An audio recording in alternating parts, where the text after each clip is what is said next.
नमस्कार दोस्तों।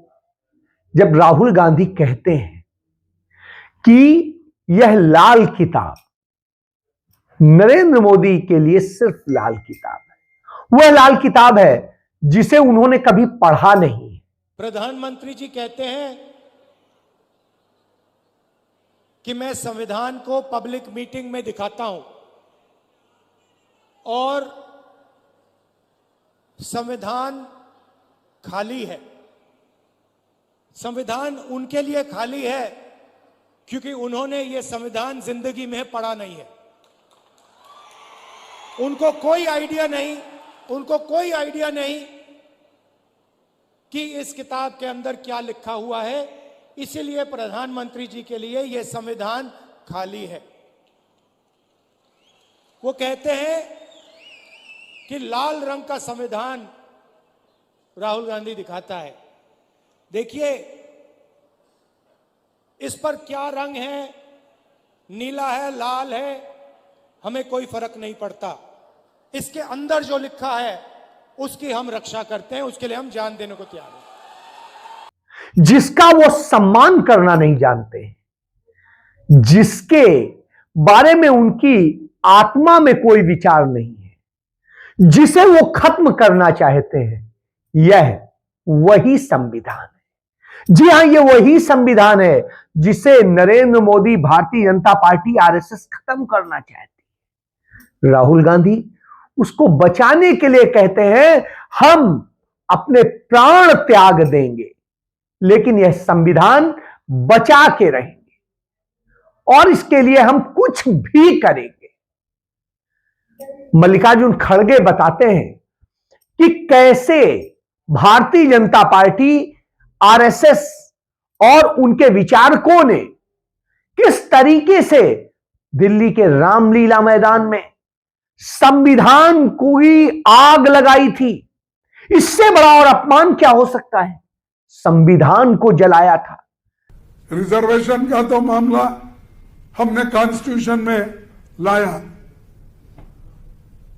जवाहरलाल नेहरू जी, डॉक्टर बाबा साहब अम्बेडकर, इन्होंने रिजर्वेशन के लिए मान्यता दी और वो हो गया।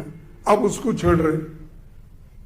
बाबा साहब ये करना चाहते थे, नेहरू ये बोले, सुभाष चंद्र ये बोले, वल्लभ भाई पटेल वो बोले। अरे जो वो जिंदा थे उस वक्त तो आप तो संविधान जलाए सो लोग हैं।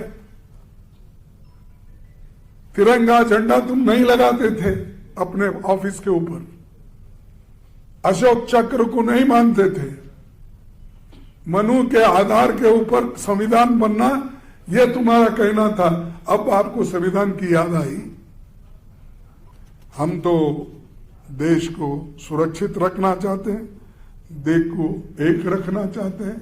इसके लिए कोई भी कुर्बानी देने को हम तैयार हैं। जो संविधान को जलाते हैं वो संविधान के रक्षक कैसे हो सकते हैं?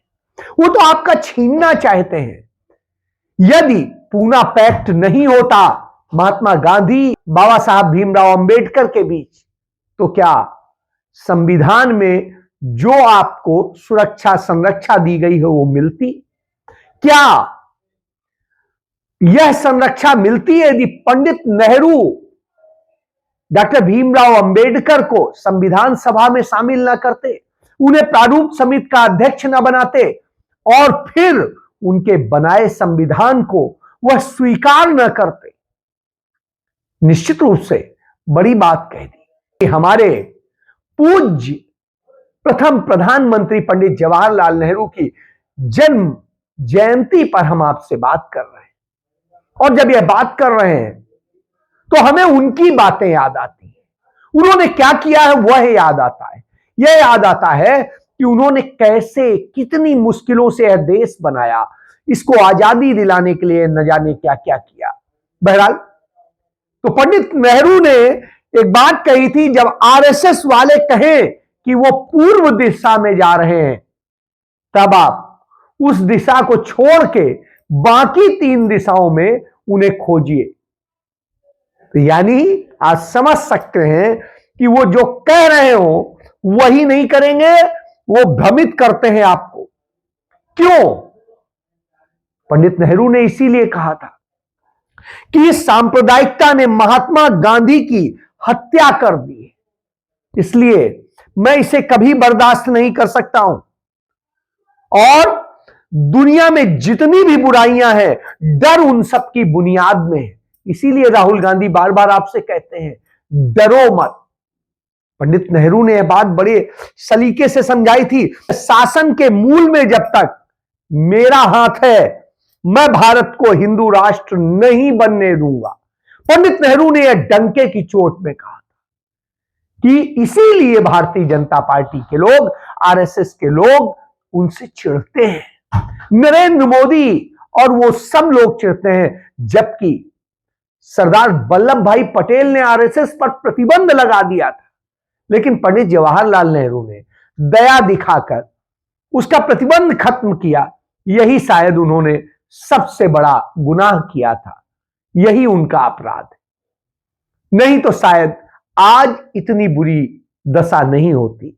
पंडित जवाहरलाल नेहरू ने एक बड़ी बात कही थी, मैं भारत में हर चुनाव हारने को तैयार हूं, मगर सांप्रदायिकता और जातिवाद को बढ़ावा देने के लिए हरगिज तैयार नहीं। पंडित नेहरू जब ये कहते हैं, निश्चित रूप से यह बात समझ में आती है कि वो ये क्यों कहते थे। शायद यही वजह थी कि सरदार वल्लभ भाई पटेल कहते थे कि नेहरू से बेहतर कोई विकल्प हमारे पास नहीं था, और इसीलिए नेहरू को भारत का पहला प्रधानमंत्री बनाया गया। उन्होंने यह भी कहा कि सिर्फ मैं जानता हूं कि नेहरू ने भारत के लिए कितनी मेहनत की है, कितने त्याग और बलिदान किए। इसलिए नेहरू की तुलना की नहीं जा सकती है किसी से। सुभाष चंद्र बोस का, सुभाष चंद्र बोस की जब निधन हो गया, उनकी दोनों की मित्रता इतनी थी, अथाह मित्रता थी, तमाम वैचारिक विरोध होते थे, लेकिन इसके बावजूद पंडित जवाहरलाल नेहरू और सुभाष चंद्र बोस बहुत ज्यादा घनिष्ठ मित्र थे। तब सुभाष चंद्र बोस का जब निधन हो गया, आजाद हिंद फौज के हजारों अफसरों को और सैनिकों को गिरफ्तार कर लिया गया, उनके खिलाफ मुकदमा चला।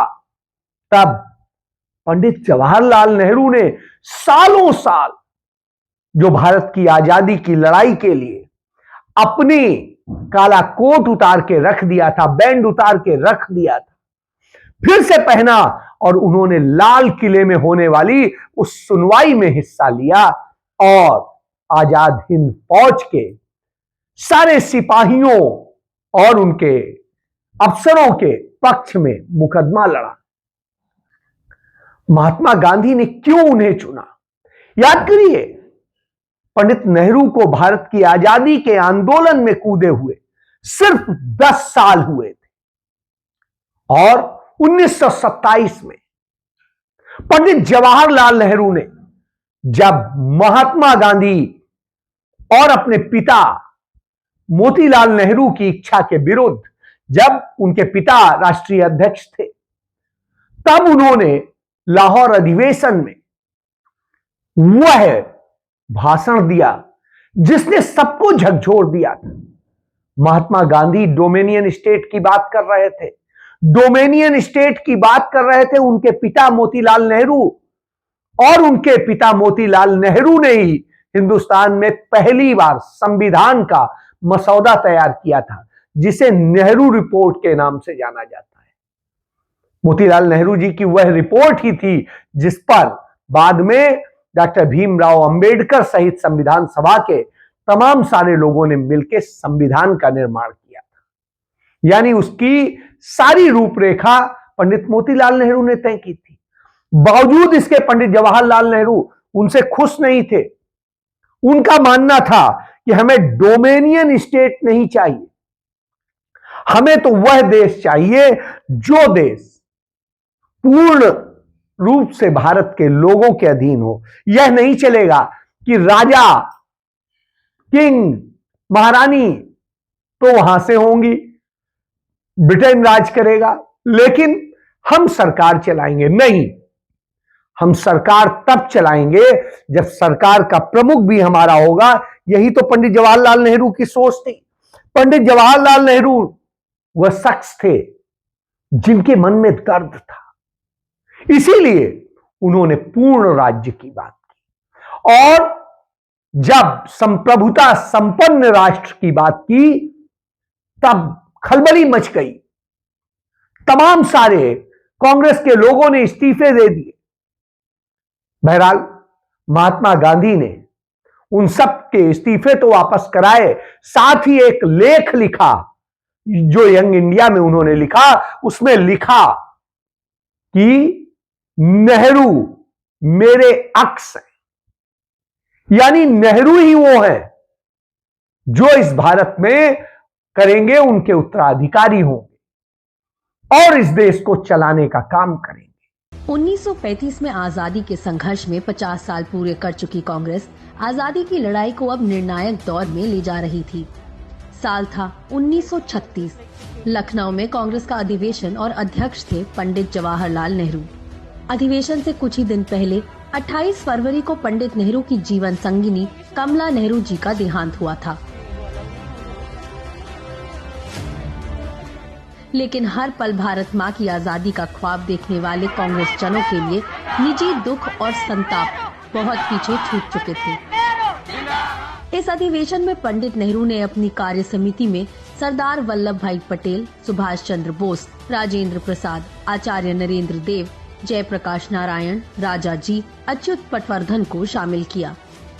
वो इंग्लैंड में थे, वहां पर भारत की आजादी के लिए तमाम माहौल बनाने में लगे हुए थे, ब्रिटेन के तमाम सांसदों को साधने में लगे हुए थे। उस समय महात्मा गांधी ने उन्हें बुलावा भेजा, वो आए लखनऊ अधिवेशन में, तो नेहरू ने उस समय एक कामरेड कह के संबोधित किया। उन्होंने समाजवाद की बात की, उन्होंने बात की कि यह पूंजीपतियों के पैसे से पार्टी नहीं चलेगी, यह पार्टी चलेगी आम लोगों की। इसको लेकर के 21 जो कलकत्ता के सेठ थे वो नाराज हो गए, तमाम तरह के विरोध की स्थिति आ गई। कांग्रेस पार्टी के तमाम नेताओं ने इस्तीफा दे दिया जो कि पूंजीपतियों का समर्थन करते थे। नेहरू सकते में थे, बावजूद इसके गांधी ने इस्तीफे तो वापस करा दिए। नेहरू देश के प्रधानमंत्री बने तो उन्होंने सोशियो इकोनॉमी को इस्तेमाल किया। उन्होंने न कैपिटलिस्ट इस्तेमाल किया, न उन्होंने पूर्ण समाजवादी इस्तेमाल किया। उन्होंने सोशियो कैपिटलिज्म इसलिए किया कि बड़ों से हम लेंगे और छोटों को देंगे। आज भी यही बात तो राहुल गांधी कहते हैं कि अडानी से लीजिए, अंबानी से लीजिए और दीजिए इस देश की जनता को। लेकिन मोदी क्या कर रहे हैं? मोदी अडानी अंबानी जैसों को दे रहे हैं और गरीबों को बर्बाद कर रहे हैं। आज आप देश में महंगाई, बेरोजगारी और दूसरे तमाम संकट देख रहे हैं।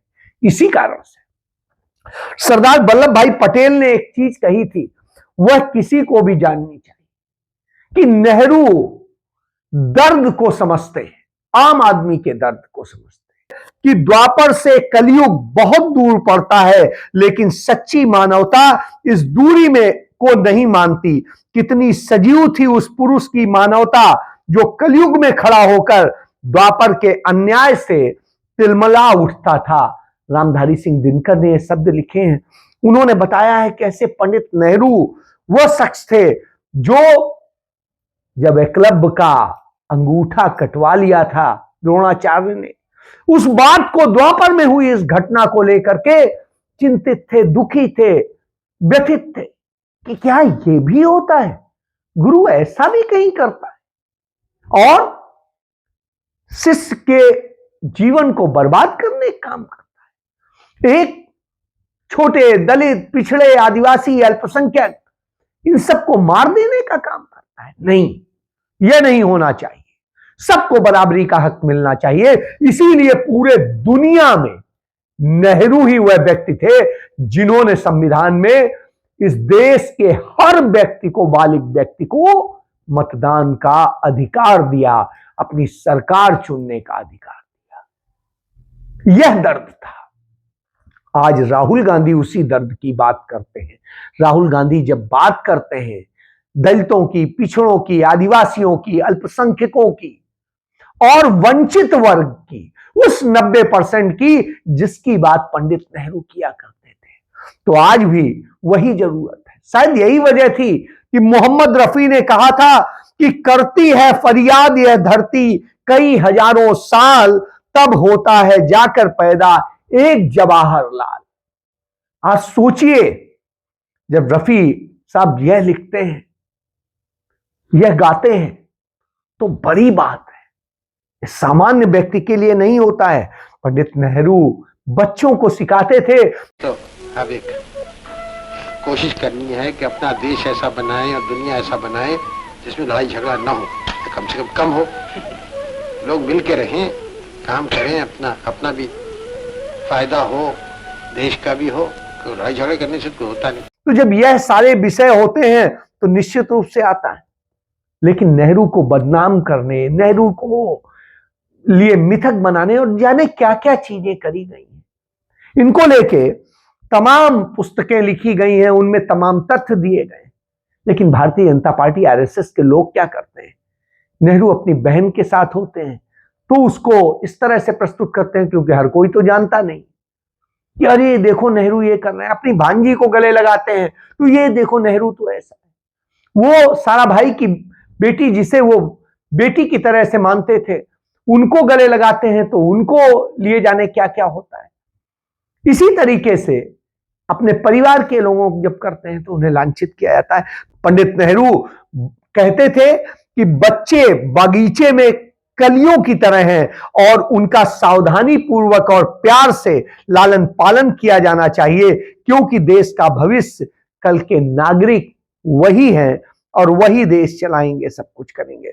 इसलिए जरूरी है, पंडित नेहरू एक सोच जिसने आजाद भारत के वर्तमान को संवारते हुए उनके स्वर्णिम भविष्य की नींव दी, जिसने मुश्किल परिस्थितियों में अपने कुशल नेतृत्व से, दूरदर्शिता से देश की दशा और दिशा बदल दी, इसे विश्व शक्ति रूप में लाकर के खड़ा कर दिया। देश के प्रथम प्रधानमंत्री पंडित जवाहरलाल नेहरू ऐसे थे और राहुल गांधी इन शब्दों के साथ उन्हें नमन करते हैं। तो अब आप समझ लीजिए कि यह नेहरू थे, वह नेहरू थे जिन्होंने डेस्टिनी की बात की थी, उस डेस्टिनी की बात की थी जो भारत की जरूरत है। The past is over and it is the future that beckons to us now. That future is not one of ease or resting, but of incessant striving, so that we might fulfill the pledges we have so often taken and the one we shall take today. The service of India means the service of the millions who suffer. It means the ending of poverty and ignorance and disease and inequality of opportunity. The ambition of the greatest man of our generation has been to wipe every tear from every eye. That may be beyond us, but so long as there are tears and suffering, so long our work will not be over. उन्होंने कहा था, जब तक एक व्यक्ति के भी आंख में आंसू है, आधी रात को देश की आजादी के वक्त दिए गए उनके यह भाषण आज क्या इतिहास है। आज सोचिए, उन्होंने कहा था एक भी व्यक्ति के जब तक आंसू है आजादी पूरी नहीं होगी। आज राहुल गांधी उसी मार्ग को प्रशस्त कर रहे हैं। वो उसी संविधान को बचाना चाहते हैं जिस संविधान को बचाने के लिए उनके नेहरू के पूरे परिवार ने अपना सर्वस्व निछावर किया, अपनी सारी संपत्ति निछावर की। पंडित नेहरू खुद 9 साल जेल में रहे, सालों साल जेल काटी, तमाम लाठियां खाई। उनकी मां, उनकी पत्नी, उनके भाई, उनकी बहनोई, उनके बहन, सब ने जेल काटी। और इवन श्रीमती इंदिरा गांधी 13 साल की उम्र में जेल गई थी और उसके बाद में देश की एकता अखंडता के लिए शहीद हुई। उनके बेटे राजीव गांधी भी इस देश की एकता अखंडता के लिए शहीद हुए। इतना सब कुछ खोने और देने वाले नेहरू परिवार के आज राहुल गांधी, प्रियंका गांधी इस देश के लिए लड़ रहे हैं। राहुल गांधी संघर्ष कर रहे हैं इस देश को जोड़ने के लिए, इस देश में मोहब्बत के लिए, वही करने के लिए जो नेहरू कहते थे कि हम यह ऐसा देश बनाएं जो गुलदस्ते की तरह हो, जिसमें सब कलर के फूल हो, सब तरह की सुगंध हो और सबकी संस्कृति, सबका प्यार हो और सब एक होकर रहे और खूबसूरत उन्नत भारत बने। नेहरू के ही बनाए आईआईटी, आईआईएम, एम्स और न जाने कितने इंस्टीट्यूट, साइंसेज और तमाम इंस्टीट्यूट से निकले हुए बच्चे ही आज पूरी दुनिया में छाए हुए हैं। पूरी दुनिया में नेहरू के कारण भारतीयों को जगह मिल रही है, ऊंचाइयां मिल रही हैं। तो आप सोचिए, उस नेहरू को सत सत नमन करने की बात है। आज हम कुछ यदि रोटी खा पा रहे हैं, पानी पी पा रहे हैं, कुछ कर पा रहे हैं तो नेहरू के कारण, नहीं तो इस देश में क्या था? लोग भुखमरी का शिकार थे, कुछ नहीं था। नेहरू ने सब बना के दिया, हाथ को रोजगार भी दिया, पेट को रोटी भी दी और आपके घर परिवार को फलने फूलने की राह दी, जिससे आज तक भी हम उनके ऋणी हैं और उनको नमन करते हैं। राहुल गांधी उस मार्ग पर चल रहे हैं तो उनका साथ देना हमारा फर्ज बनता है, क्योंकि हम देश के प्रति वफादार भी हैं, भक्ति भी है और देश के लिए लड़ने वालों के साथ खड़ा होना हमारी जिम्मेदारी है। जय